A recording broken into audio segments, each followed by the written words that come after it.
Today, Eletta proposes you the V series. That's our classic. The flow meter that's controlling lubrication or cooling flows with one or new two switches inside that control high or low flow.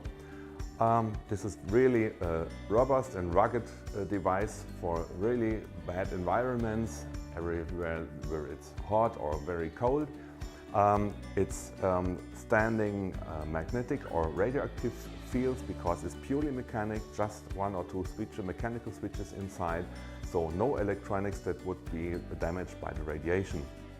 We can mount it in the traditional threaded or flanged connections Eletta is offering from DN15 to DN500, and it switches 15 amps at 380 VAC or 5 amps at 30 volt DC.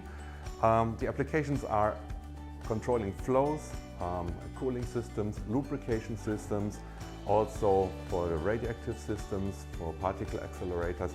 That's your choice. Optionally, you can have this little display where you can come close to the device. Otherwise, it's just closed and it's working for 30 years without any problems.